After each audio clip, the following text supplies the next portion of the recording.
قرآن مجید میں ایک آیت موجود ہے کہ جس کے اندر انسانوں کو یہ حکم دیا گیا کہ علیکم انفسکم،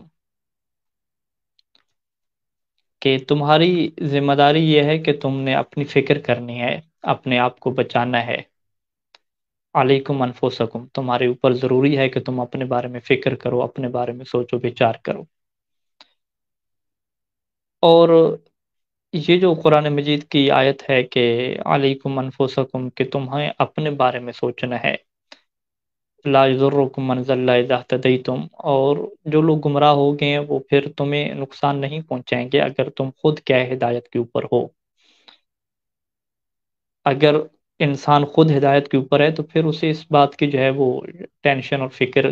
کرنے کی ضرورت نہیں ہوتی کہ کون کیا کر رہا ہے اور کس پانی میں ہے، انسان کیا ہے، خود کو کیا ہے اس بارے میں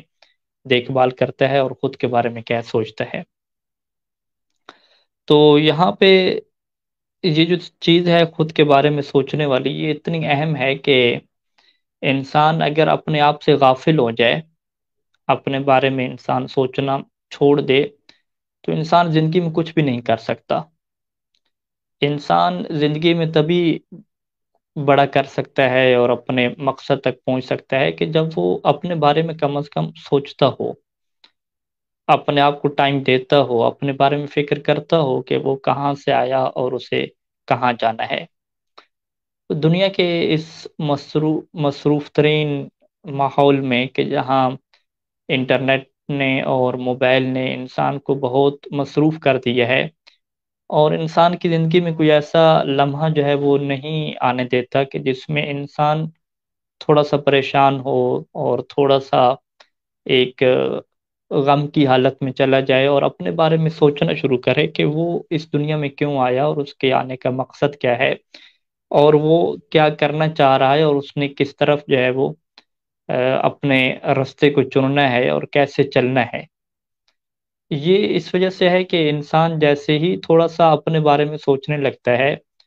تو فوراً جو ہے وہ انٹرنیٹ اور موبائل اور تفریحی چیزیں اس کے سامنے آ جاتی ہیں،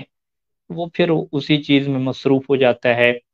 اور انٹرٹینمنٹ کی دنیا میں چلا جاتا ہے، اور دوبارہ اپنے ذہن کے اوپر کیا ہے وہ بوجھ نہیں لاتا، اور اس چیز کے ذریعے سے خود کو جو ہے وہ نہیں بنا پاتا کہ جس کے ذریعے سے وہ خود کو جو ہے وہ اپنے بارے میں یہ فیصلہ کرے کہ وہ کیا کرنے جا رہا ہے۔ قرآن مجید میں جہاں روزے کے واجب ہونے کا ذکر ہوا، وہاں پہ روزے کے واجب ہونے کے مقصد کو جو بیان کیا گیا، وہ مقصد یہی تھا کہ شاید تم جو ہے وہ با تقوی بن جاؤ، تمہارے اندر ایک تقوی کی جو ہے وہ صفت آ جائے۔ اچھا، یہ جو تقوی کی صفت آنی ہے یہ تبھی آنی ہے کہ جب انسان خود کے بارے میں سوچے گا، خود کے بارے میں غور و فکر کرے گا۔ اگر خود کے بارے میں انسان نہیں سوچتا، غور و فکر نہیں کرتا، تو اس کے اندر تقوی کی صفت نہیں آ سکتی۔ ماہ رمضان المبارک میں جب انسان روزے کی حالت میں ہوتا ہے اور اس کو بھوک اور پیاس محسوس ہوتی ہے، تو یہ وہ ایک پوائنٹ ہوتا ہے کہ جس میں اس نے اپنے ذہن کو جو ہے وہ پھر سوچوں کو، اپنے ذہن کو جو ہے وہ قیامت کے ساتھ اور دوسری زندگی کے ساتھ کیا جوڑنا ہوتا ہے۔ کل آپ کی خدمت میں نے عرض کیا تھا کہ اللہ کے رسول نے جب شعبان میں یہ خطبہ جو ہے وہ ارشاد دیا، تو اس خطبہ کے اندر یہ فقرہ بھی ارشاد فرمایا کہ تمہیں جب بھوک لگے گی، تمہیں جب پیاس لگے گی تو تم نے اپنی اس بھوک اور پیاس کے ذریعے سے قیامت کی بھوک اور قیامت کی پیاس کو کیا یاد کرنا ہے۔ یعنی اپنی جو سوچ ہے اس کو اس طریقے سے جو ہے وہ کنورٹ کرنا ہے، اور اپنے ذہن کو جو ہے وہ قیامت کی طرف لے کر جانا ہے، حشر کی طرف کیا لے کر جانا ہے۔ ہمارے ہاں افسوس کے ساتھ صورتحال یوں بنتی ہے کہ جب انسان کے وہ بھوک اور پیاس کا عالم ہوتا ہے اور وہ کہتا ہے کہ آج تو روزہ مجھے لگ رہا ہے، تو وہ کیا کہتا ہے، وہ یہ کہتا ہے کہ جب مجھے روزہ لگ رہا ہے تو مجھے اس ٹائم کو جو ہے وہ پاس کرنا ہے کسی نہ کسی طریقے سے۔ تو یا تو وہ دوستوں کے ساتھ ایک گپ شپ کی محفل میں چلا جاتا ہے، یا اگر انٹرنیٹ اور موبائل ہو تو وہاں پہ کوئی چیز کھول کے دیکھ لیتا ہے، یا موجودہ زمانے میں جو ہے وہ بہت سارے پروگرام اور ڈرامے ایسے بنائے جاتے ہیں ماہ رمضان میں تاکہ وہ انسان کو مصروف کر دیں، انسان کے وہ لمحات کے جب وہ ایک بھوک کی کیفیت سے گزرتا ہے، ایک پیاس کی کیفیت سے گزرتا ہے، جس کیفیت میں اب اس کا جو دل ہے، اس کا جو ذہن ہے، اس کی جو روح ہے، اس نے تھوڑی سی ٹینشن لینی ہے اور انسان کو سوچنے پہ تھوڑا سا مجبور کرنا ہے۔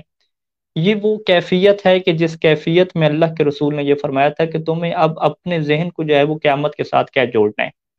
اگر تم اس کیفیت میں اپنی بھوک اور پیاس کے ذریعے سے خود کو قیامت کے ساتھ جوڑ لیتے ہو اور پورا مہینہ اسی طریقے سے پریکٹس کرتے ہو، تو یہ وہ تم ایک ایسے انسان بن جاؤ گے کہ جس کے دل میں پھر اللہ کا خوف پیدا ہو جاتا ہے۔ اور جب ایسے انسان دنیا میں آ جاتے ہیں تو پھر ایسے انسان جو ہے وہ کرپشن نہیں کرتے، ایسے انسان دوسروں کے اوپر ظلم نہیں کرتے، دوسروں کا حق نہیں کھاتے، کیونکہ ان کے دل میں خوف آ چکا ہوتا ہے، ان کے دل میں وہ قیامت کی یاد کیا ہے آ چکی ہوتی ہے، انہیں پتہ ہوتا ہے کہ میں نے اللہ کے حضور پیش ہونا ہے۔ دنیا میں جتنے بھی سیکورٹی کے کیمرے لگا لیں، جتنے بھی قانون کو مضبوط کر لیں، بالآخر جب تک انسان کے اپنے دل کے اندر اسے روکنے والی طاقت نہیں ہوگی، اس کے اندر وہ خوف نہیں ہوگا، تو وہ پھر بھی کیا ہے، جتنا وہ کر سکے گا وہ کرپشن کرے گا، جتنا وہ کر سکے گا دوسروں کے حق کو غصب کرے گا۔ تو ایک انسان قیامت کے ذریعے سے اپنے آپ کو کیسے جوڑ سکتا ہے کہ ہر وقت اس کے ذہن میں جو ہے وہ خوف خدا کی کیفیت ہو، ہر وقت وہ قیامت کو یاد کر رہا ہو۔ یعنی ابھی جو حالیہ زلزلہ آیا ہے، اس میں آپ خود محسوس کر سکتے ہیں کہ جب وہ زلزلے کی ایک کیفیت بنتی ہے تو انسان کا جو ذہن ہے وہ فوراً کیا ہے، وہ متوجہ ہوتا ہے اللہ کی طرف،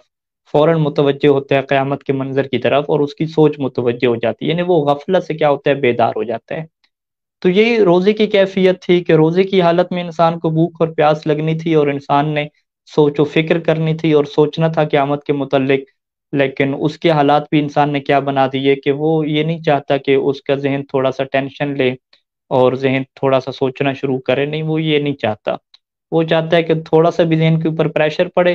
تھوڑی سی بھی کوئی سوچنے والی بات ہے تو وہ خود کو مصروف کر لے اور مختلف ڈراموں میں مصروف کر لے، مختلف فلموں میں مصروف کر لے، گپ شپ میں مصروف کر لے، تاکہ اسے سوچنا نہ پڑے۔ جب وہ سوچے گا نہیں تو وہ اپنے دل کے اندر جو ہے وہ کیسے ایک اچھے خیالات کو جو ہے وہ پیدا کر سکتا ہے، اور جو انسان اپنے دل میں، اپنی سوچوں میں اچھے خیالات کو پیدا نہیں کر سکتا، پھر وہ اچھا انسان بھی نہیں بن سکتا۔